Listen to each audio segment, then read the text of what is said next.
First chapter of Exodus. We had covered the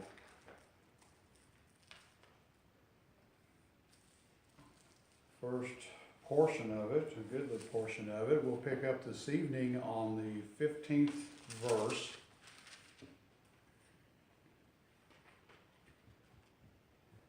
Of course, this began as what we've looked at. Kind of sets the stage of how that the older generation had passed. Joseph had died. There arose a new king over Egypt, a new Pharaoh that did not, as it says, which knew not Joseph. How much time had passed, there no doubt was a certain period of time. And they began to, the Egyptians, began to be concerned about the growth of the Israelites, this people that was up here in the Delta region, up in Goshen. And as most any nation, whenever that there's a group of people that are not of the nation, well, immigrants we'll say, because the Israelites, in a sense, that's what they were there. And as they begin to grow and become numerous, there was a concern about, even the national security for the Egyptians. And what are we going to do with them? And some of it amounted to, let's put them to work. We'll benefit from them because they are so numerous. And before they get too many of them, why, we'll try to get a handle on them. And again, we'll benefit from their labor and their talents. So they put them to work building the treasure cities, is what it records here. And they worked with the brick and the mud. They worked in the fields. And it says that the Egyptians made the children of Israel to serve with rigor.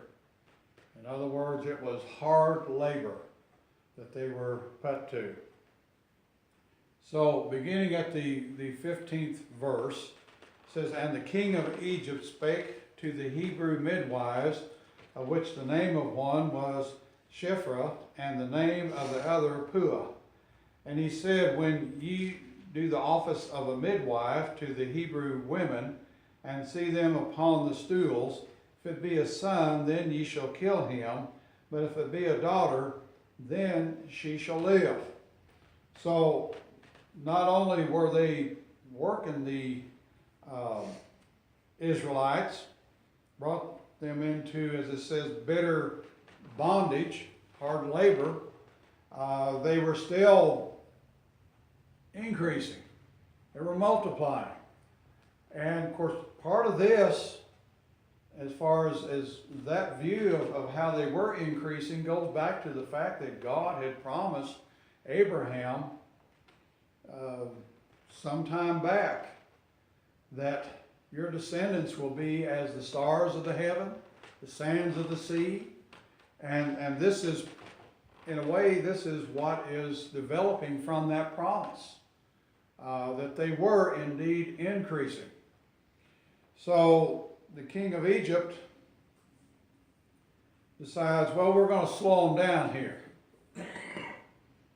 And he speaks to the Hebrew midwives. Now there's two that are mentioned here. And there are numerous Israelites. So the idea would be that perhaps these two were either in charge of a larger group or overseeing something like that, that they were representative of a much larger group. Considering the numbers, why two midwives just would not be sufficient to take care of the needs. And looking this up though, the names, which, I kind of like to get into the meaning of the names. This Shiphrah means fair, brightness, that which is a decoration. In other words, pleasant to look on or attractive. Pua, is that a relation to Put? I was just gonna say something, I thought I better not. Yeah. That's one that we're not gonna forget. But Pua means splendid, glitter, brilliancy. So, you know, as far as the names, there's some similarities there as far as what do these names have meanings behind them. I don't know that it has any significance as such, but, you know, like I say, I'm always kind of curious, what do the names represent?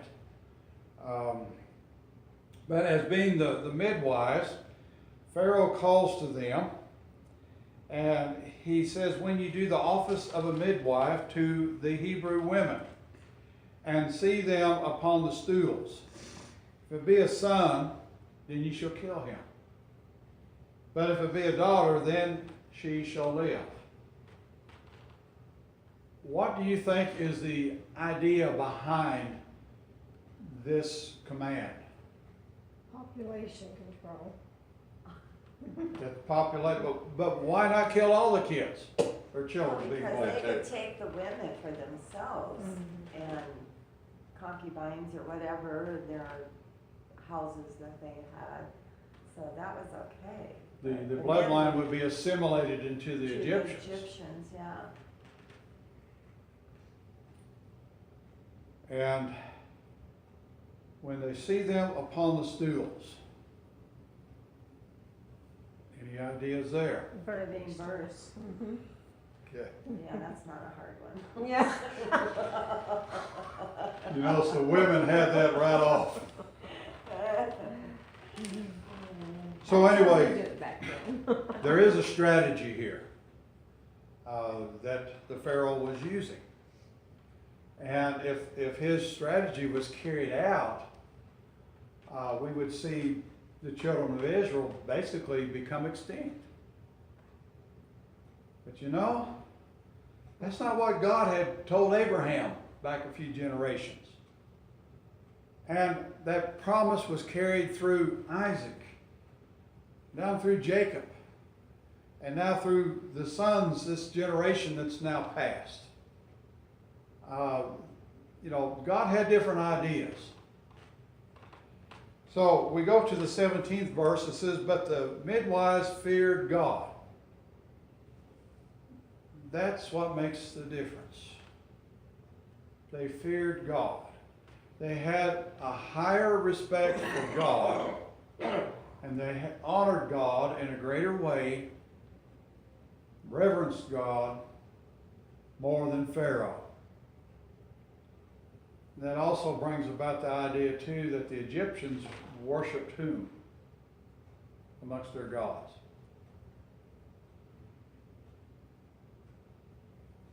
Who is divine in the eyes of the Egyptian religion?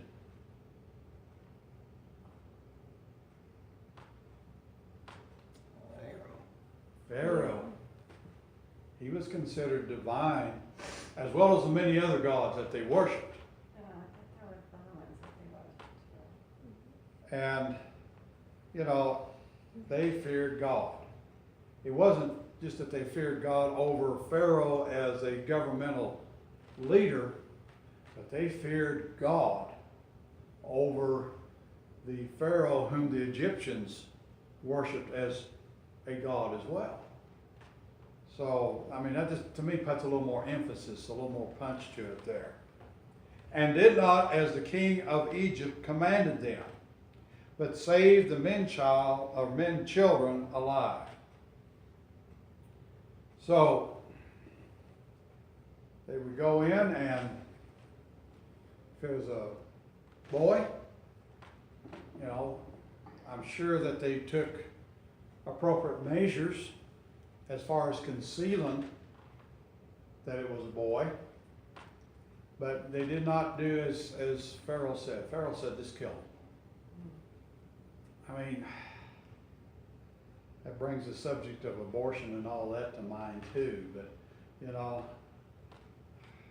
this was a child being born, and this would go about it, but they would kill them, or that's what they're supposed to do. So the king of Egypt, Pharaoh's sitting around, and he's somehow it comes to his attention that, boy, there's some awful young Israeli boys running around here that, what's these midwives? They're supposed to extinguish them, supposed to kill them. So he calls the midwives again. It says in the 18th verse, the king of Egypt called for the midwives and said unto them, and mind you, this is Pharaoh that they come before that has the word of life or death, and no doubt he's not too happy, because what is his question? It says, why have ye done this thing, and have saved the men children alive? Now the commandment of Pharaoh was to kill them at birth. So, you know, it wasn't like Herod, you know, if you recall, when Christ was born, the wise men, and Herod, whenever that he found out that the wise men were not coming back, he sends out soldiers and just, you know, kill all children that's 3 years or younger. And, you know, he was covering an age group there. Well, Pharaoh hadn't got to this. Pharaoh had a different strategy. But anyway, why have you done this thing, and have saved the men children alive? So the midwives said unto Pharaoh, because the Hebrew women are not as the Egyptian women, for they are lively, and are delivered ere the midwives come in unto them. Ere, the E-R-E there, simply means before that. In other words, their story was, hey, we get there and the child is already born. You know, are we getting into a fuzzy area here in morals? I mean, that's one question that I've heard here. You know, these women, they feared God, but into really obeying God in this sense, they told a lie. They stopped by the bakery before they got there and took their time, and probably the Jewish women were quite lively. They worked hard, they were in good shape, they probably whipped out those kids and nothing flat, and, you know? They didn't have to tell everything they knew. Yeah, exactly, so, who knows? It's kind of fuzzy all through this. But, you know, it's the fact remains, you know, this is what the Hebrew women's story, and they were sticking to it. Yeah. Okay. And I agree. I feel the Israeli women were more lively and robust as far as compared to the Egyptians. Well, when you see the movies, the Egyptian women are always laying on couches, being fanned, and grapes being dropped in their mouth, you know. So they probably, I'm thinking the Hebrew women were just tough cookies. They were a stock of people that were nomadic, for one thing. I mean, let's go back to Sarah. I mean, she was, what? Abraham was 100 and how many years old? And she wasn't too far behind. She had Isaac. And she's 75. She was tough, let's put it that way. Yeah. But just the nomadic lifestyle. And yeah, there was some period of time they were living in the land of Goshen. It was a good land as far as for their animals and pasturage and so forth, all these things. But they were still a working class of people. So yeah, that's good. We'll take that, won't we? Plus it's in God's plan. It's in God's plan. There again, though, it's in God's plan, and you bring in this little fuzzy part here. But we'll just leave that as it is, because when it comes down to it, who is the great judge of all things that happens and is said? God. So we'll leave that in his hands. 20th verse says, therefore God dealt well with the midwives, and the people multiplied, and waxed very mighty. And it came to pass, because the midwives feared God, that he made them houses. So the midwives, in their determination of carrying out God's will as they understood it, God blessed them. And here again, going back to this fuzzy part, you ever study the history of how we got our Bible? You know, the Bible that we have was put together secretly. It was translated, and of course, I mean, the King James, that was the authorized version, they call it. But the other English versions before King James, that as it developed into what we have, I mean, there was, and I always forget if it was Tyndall or Wycliffe, but one of them, they strangled him, they buried him, and then they went back later and they dug up his bones and burned his bones.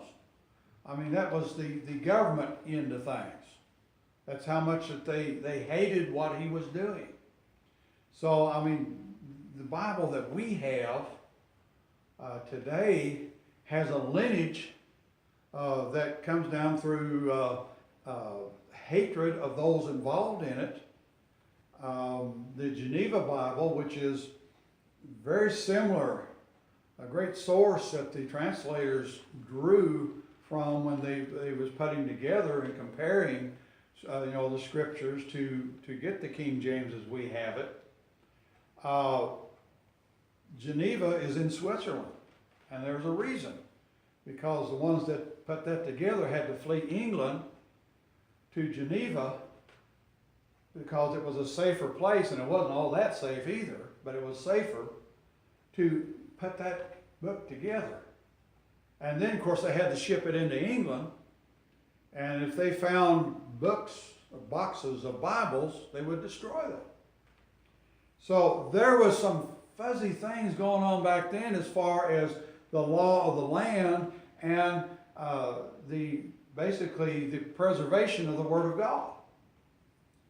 So these Hebrew women kind of fall in that fuzzy area there as well. So anyway, having said that, God dealt well with the midwives. And the people multiplied. They kept having babies, boys and girls. And they continued to increase, again, according to the promise of God. And it serves a purpose here as well, as far as in Egypt, because Exodus, what we're going to study, is what? Exodus is the exit of Israel from the bondage in Egypt. So this is part of the preparation. And waxed very mighty. What does that statement tell us? The population grew very much. Very much, and they were mighty. To me, at least, implies they were a strong people, and they were coming to a point of having influence because of their numbers. Even though Pharaoh was the ruler, the king, yet the population in general, certain groups, just like today in our country, certain groups have influence in the political part of the government. So they waxed, which means to grow and increase, very mighty. was in this. And it came to pass, because the midwives feared God, he made them houses. What's he saying there? Did God go out and build a nice ranch style, 2-car garage, swimming pool? Don't think so. What's it saying there? That he made them houses. Come on, Brother Don, I know you know. Give them families. Give them families. That is, households, descendants. And that was very important, wasn't it? I mean, this whole thing for Israel to grow and become numerous. That's what we're looking at here. Plus the fact the midwives and their involvement in this, they were blessed. They had households, had houses. On through the Old Testament, we read of various individuals and of their house or their household. And one in particular comes to mind is King David. His house, his household as such, his descendants. And we know the greatest descendant of all came from David. And that was Jesus. So they were blessed in this regard, having many children themselves. And Pharaoh charged all his people, saying, every son that is born ye shall cast into the river, and every daughter ye shall save alive. He brings in this cast into the river, which we're going to, as we continue here, see that it works into God's plan. But the idea was, these sons, it's not a matter of when they're born that you kill them. That didn't seem to be working. So if it's a son and he's born, what were they to do? Throw them in the river. Take these little baby boys and throw them out in the river. Do you think it just existed at babies, or were they gonna just like out all the young boys? But a certain kid can swim, I would be inclined to think babies, just babies. because if we look, we know Moses is coming into the scene here. Right. Aaron was an older brother, perhaps born during this time that the midwives couldn't get there quick enough. But there was that proximity there. So I would tend to think it would be the babies that would be thrown into the river, and we're talking pretty much the Nile River. Not a good experience, because this wasn't a matter of the baby drowning. There's more involved about it, and we won't get into that. But I mean, what Pharaoh was calling for here went beyond the midwives. So, because it says he charged all his people to do this. So any Egyptian that would see a baby male Israelite could take them and throw them in the river. It's kind of how I'm seeing that, at least. And God allowed that to be all these little Israelite.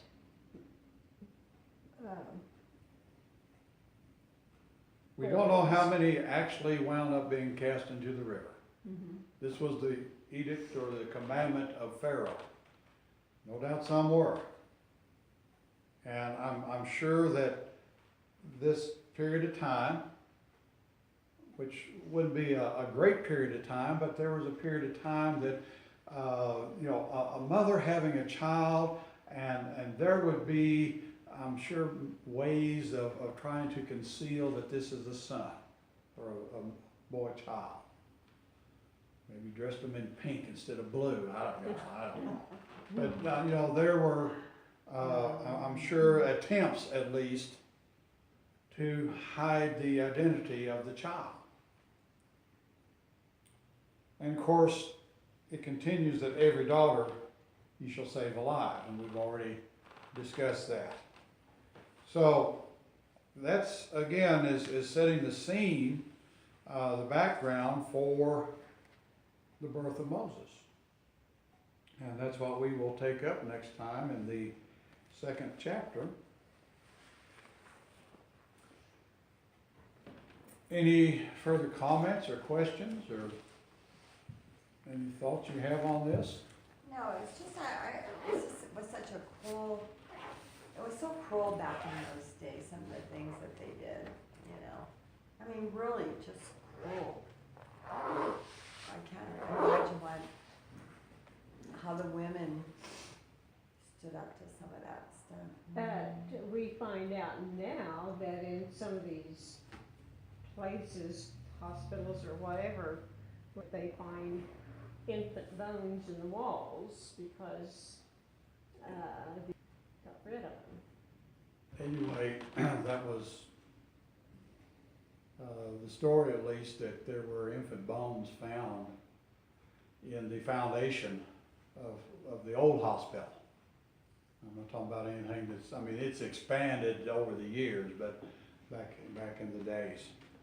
Mhm. So, but, you know, my thinking is, it was cruel what they were doing as far as the Egyptians. Mhm. What's so much the difference of the abortions they have today? You know, I mean, the childs aren't even at the point of being born. So, you know, yeah, it's cruel, but there's still cruelty. And they do that in China, and that is, to cut down on population. I know they do it here in the United States. Well, they're only allowed to have 2 children in China now. Right. I mean, that's, you know, I mean, in some countries, there was, wow. pretty much it was the girls rather than the boys would be just, you know, taken out and left. I mean, there's just been a lot of tragic. It's just, I find the history all the way through in those ages just cruel. Mm-hmm. All the way through it, you know. Just, And in some ways, yes, we are more civilized today. not much. But yeah, Not much. and You see does them. that just tell us the hearts of mankind Yeah. really hasn't changed over the thousands of years that, you know, God has placed us here on this earth? And, you know, it needs a change. And you're not going to change it by creating laws. You're going to change it by the change of the heart. And it's interesting to me, I mean, this has been brought to my attention since we moved here, the things that we have encountered in churches, you all, thousands of miles away, we don't even know, know you all, have encountered the same thing. Yeah. And it's like, it's just interesting, I think. Thousands of miles away, and then you hear in other parts, it's like they encounter the same thing. It's like, wow. Mhm. We have a very small mindset or something, I don't know what Well, it is. Sometimes we tend to set our boundaries wherever we're at, Mm-hmm. and whatever's out there in the world, we don't really associate with it or perceive that, yeah, there's people out there just like us. Mhm. It's like we make this little world, and that's all we need. Well, in some cases that might be true on certain things, but you know, there's people that we're all experiencing similar events and what goes on and things that happen. So, anyway.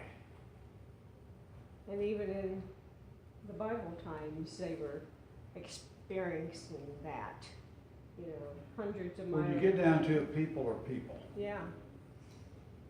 We might, it's like, again, down at work, sometimes customers say, where are you from?